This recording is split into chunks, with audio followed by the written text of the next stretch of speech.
కేంద్ర ప్రభుత్వం మహాత్మా గాంధీ జాతీయ ఉపాధి హామీ పథకానికి పూర్తిగా తుట్లు పొడుస్తుందంటూ కూడా ఈరోజు విజయనగరం జిల్లాలో ఉన్న వామపక్షాలంతా కూడా ఏకతాటిపైకి వచ్చి నిరసన కార్యక్రమాన్ని తెలియజేస్తున్న పరిస్థితి కనిపిస్తూ ఉన్నాయి. ముఖ్యంగా చూసుకుంటే 2005 చట్టానికైతే పూర్తిగా కాలరాస్తున్నారంటూ కూడా మరొకవైపు చెప్పుకోవాల్సిన పరిస్థితి కనిపిస్తూ ఉన్నది. ముఖ్యంగా చూసుకుంటే ఏదైతే ప్రస్తుతానికి పార్లమెంట్లో కూడా దీనికి సంబంధించిన బిల్లు కూడా ప్రవేశపెట్టారో దీన్ని అయితే వెంటనే రద్దు చేయాలంటూ కూడా మరొకవైపు అయితే ఆవేదన వ్యక్తం చేస్తున్న పరిస్థితి కనిపిస్తుంది. ఇదే క్రమంలో వాళ్ళ సంబంధించిన మరిన్ని తెలుసుకునే ప్రయత్నం చేద్దాం. చెప్పండి, ప్రధాన మీ డిమాండ్స్ ఏంటి, ఏం కావాలి? ఇప్పుడు 2005 మహాత్మా గాంధీ జాతీయ ఉపాధి హామీ పథకం ఏదైతే ఉందో ఆ చట్టాన్ని యథావిధిగా కొనసాగించాలి. దాన్ని ఇంకా పటిష్టం చేసి కేంద్ర ప్రభుత్వం 100% నిధులు కేటాయించి ఈ పనులు అనేవి ఎక్కువ రోజులు పెంచి రోజుకు 600 రూపాయలు కూలిచ్చి యథావిధిగా ఈ చట్టాన్ని కొనసాగించాలని చెప్పేసి ఈరోజు అయితే మేము డిమాండ్ చేస్తున్నాం. ఓకే, మీరు చెప్పండి, ప్రధానంగా ఏ విధంగా చూడాలి ఏంటి దీని గురించి? ముఖ్యంగా చూస్తే ఇప్పటికే ఈ పథకం యొక్క పేరు కూడా మార్చే యోచనలో ఒక పక్క కనిపిస్తుంది. దీనంతా ఎలా చూడాలి? కేంద్ర ప్రభుత్వం తీసుకొచ్చిన విధానాలు ఏంటి? ఇదంతా కేంద్ర ప్రభుత్వం పూర్తిగా ఉపాధి హామీ పని నుండి బాధ్యత నుంచి తప్పుకోవాలని, రాష్ట్రాల మీద బాధ్యత నెట్టివేసి తప్పించుకోవాలని చూస్తుంది. ముఖ్యంగా ఈ ఉపాధి హామీ ఉండడం వల్ల, ఒక చట్ట రూపం ఉండడం వల్ల కూలీలు, రైతులు, దళితులు, గిరిజనులు హక్కుగా పని అడుగుతున్నారు. వలసల నివారణకి కొంత ఉపయోగపడుతుంది. ఇలాంటి పరిస్థితుల్లో ఈ చట్టాన్ని నిర్వీర్యం చేయడం అంటే పేదలకి తిండి లేకుండా చేయడమే. అందువల్ల 2005 ఉపాధి హామీ చట్టం ఏదైతే ఉందో అది కొంత ఉపయోగపడుతుంది, అదే కొనసాగించాలి. దాన్ని ఇంకా పరిపుష్టం చేసి 200 రోజులు ఇవ్వాలి, 600 రూపాయలు కూలి ఇవ్వాలనే డిమాండ్ని పక్కన పెట్టేసి ఈరోజు 90% రిలీజ్ చేస్తున్నటువంటి కేంద్ర బడ్జెట్ని 60% మాత్రమే రిలీజ్ చేసి 40% రాష్ట్రాల మీద తోసేయడం. అలాగే పంచాయతీలకి ఏమాత్రం బాధ్యత లేకుండా పనిచ్చే బాధ్యత కూడా పంచాయతీ సర్పంచ్కి కానీ, సెక్రటరీకి కానీ, లేదా వార్డు మెంబర్లకి బాధ్యత లేదు. టోటల్గా కేంద్రం పెత్తనమే చేయాలని చెప్పి నిర్ణయం చేస్తుంది. అలాగే 100 రోజుల హక్కుని తీసివేసి దాంట్లో 60 రోజులు ముమ్మర పనులని పేరుతో తీసేస్తున్నారు.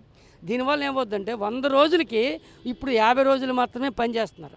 రేపు 20 రోజులు కట్ చేస్తే 100 రోజులది 50 రోజులు అయింది కదా, 50 రోజులు 20 రోజులు మాత్రమే మిగులుతుంది. కాబట్టి ఒక పక్క బడ్జెట్ తగ్గింపు, రెండోది రాష్ట్రాల మీద నెట్టేయడం, మూడోది పని రోజులు కుదింపు, నాలుగోది ఏంటంటే రైతులకి నష్టం చేసే విధంగా చేయడం. ఎలాగంటే చెరువులు పోతాయి, చెరువులు ఇడుగంటిపోతాయి, ఎండిపోతాయి. అలాగే జంగిల్ క్లియరెన్స్కి రైతులకు ఇప్పుడు దాకా ఉపయోగపడే ఏదైతే సబ్సిడీలు ఉన్నాయో విలువ ఆ సబ్సిడీ కూడా పోతుంది. కాబట్టి ఇది దుర్మార్గం. అలాగనే మన మహాత్మా గాంధీ దేశ స్వాతంత్రం కోసం పోరాడాడు, మత సామరస్యం కోసం నిలబడ్డాడు. ఆయన పేరు ఉండడం అంటే మన దేశ గౌరవాన్ని నిలబెట్టుకోవడం, అలాగే మత సామరస్యాన్ని ప్రతీకగా ఆయన గుర్తించుకోవడం.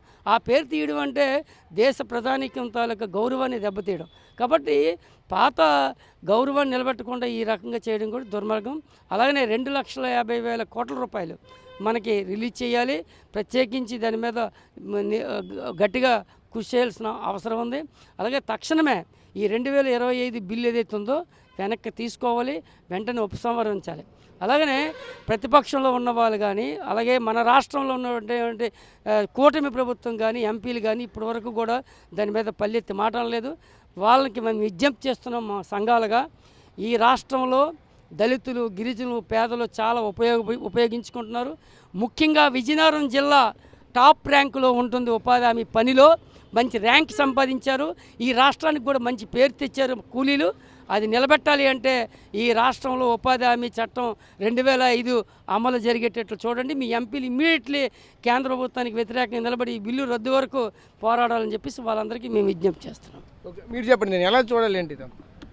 ఈ మహాత్మా గాంధీ జాతీయ గ్రామీణ ఉపాధి హామీ చట్టం అనేది ఈరోజు 140 కోట్ల మందిలో 100 కోట్ల మందికి ప్రయోజనం కలిగిస్తుంది. ఎందుకంటే ఒకనప్పుడు చదువు లేదు, ఈ కూలి డబ్బులతో పిల్లలు చదివించుకుంటున్నారు, మరణాలు తగ్గాయి, విద్యా వైద్యం అన్నీ కూడా వాళ్ళు కొనుగోలు శక్తి పెరిగింది. ఈరోజు షాపులో వస్తువులు బట్టలు కొనుక్కోవాలనుకుంటే కూలికెళ్ళి వచ్చిన డబ్బులతో కొనుక్కుంటున్నారు, వలసలు తగ్గాయి.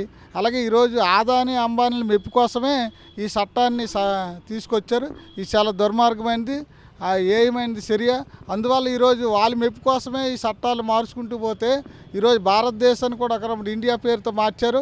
ఈరోజు ఉపాధి హామీ చట్టం జాతిపిత గాంధీ పేరు మార్చడం అనేది చాలా దుర్మార్గమైన చర్య. అందువల్ల కొత్త పేరు పెట్టి ఈ చట్టాన్ని నిర్వీర్యం చేయడం అనేది మేము వ్యతిరేకిస్తున్నాం. అందువల్ల ఈరోజు కింద స్థాయిలో ఉన్న గిరిజనులు, దళితులు, కౌలు రైతులు కూడా ఈరోజు పనికొచ్చి ఉపాధి పొందుతున్నారు. ఇటువంటి పేద ప్రయోజనాలు పడ్డన్నం వచ్చి ఈ చట్టాన్ని పథకంగా మార్చడం అంటే మేము సహించము.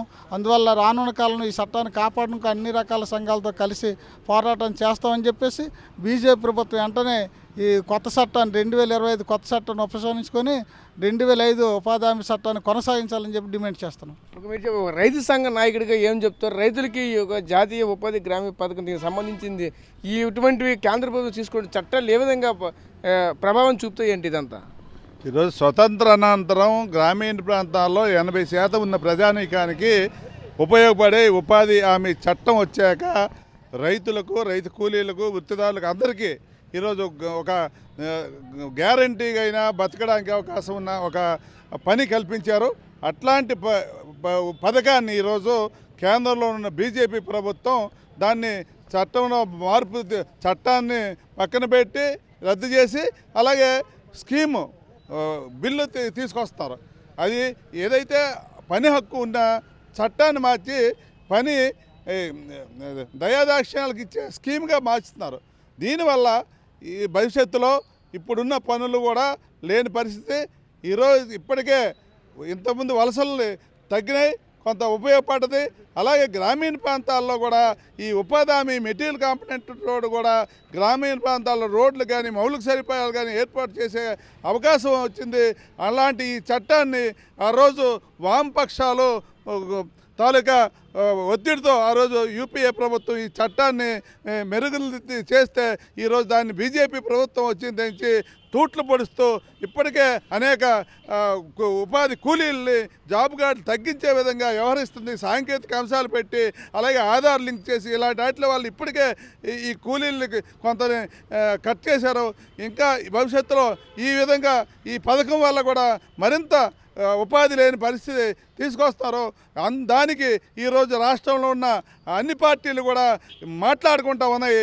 అందుకోసం అలాగే ఈ కేంద్ర ప్రభుత్వం ఏదైతే 90% గ్రాంట్ ఇచ్చేది ఇంతకుముందు అది రాష్ట్రాలు 10% భరించేవి. ఇప్పుడు అలాంటిది రాష్ట్రాలు 40%, కేంద్రాలు 60% అంటే ఈరోజు ఇప్పటికే రాష్ట్రాల్లో ఆర్థిక పరిస్థితులు బాగాలేక ఇప్పటికే అనేక స్కీములు నడపలేని పరిస్థితి ఉంది. దీన్ని కూడా భారవేస్తే దీన్ని నిర్వీర్యం చేయడమే దీని వెనకాల ఉద్దేశం ఈరోజు బీజేపీ ప్రభుత్వం. అందుకోసం వెంటనే ఏదైతే ఉపాధి చట్టాన్ని ఇంకా పకడ్బందీగా అమలు చేయాలా, అలాగే ఏదైతే ఉపాధి చట్టాన్ని నష్టం చేసే ఈ బిల్లుని వెంటనే వెనక్కి తీసుకోవాలని, లేకపోతే భవిష్యత్తులో రైతులు, కూలీలు, మొత్తం గ్రామీణ గిరిజనులతో పెద్ద ఎత్తున ఆందోళన చేయవలసి వస్తుందని కేంద్ర ప్రభుత్వానికి హెచ్చరిస్తున్నాం. సో చూసాం కదా, ముఖ్యంగా వామపక్ష నాయకులంతా కూడా ఒకటే చెప్పుకొస్తున్న నేపథ్యం అయితే కనిపిస్తూ ఉన్నది. ఏదైతే మహాత్మా గాంధీ జాతీయ ఉపాధి హామీ పథకానికి ఈరోజు కేంద్ర ప్రభుత్వం తూట్లు పొడిసే విధంగా ఈ కొత్త చట్టాలు తీసుకుని వస్తుందంటే కూడా చెప్పుకొస్తున్నారు. ఇదే కనుక జరిగితే రానున్న రోజుల్లో గ్రామీణ ప్రాంతాల్లో ఉన్న ప్రజల నుంచి గిరిజన ప్రజల వరకు కూడా అందరితో పాటు భారీ ఎత్తున రానున్న రోజుల్లో పోరాటాలకు సిద్ధమవుతామంటూ కూడా మరొకైతే వామపక్ష నాయకులు కేంద్ర ప్రభుత్వానికి హెచ్చరిక జారీ చేస్తున్న నేపథ్యాలు అయితే కనిపిస్తూ ఉన్నాయి. కెమెరా పర్సన్ నాయుడుతో రాజేష్, RTV విజయనగరం నుంచి. Local to global news at your fingertips. మీ చేతిలో ఒక ఆయుధం. డౌన్లోడ్ రా TV app. Media legend Ravi Prakash is back.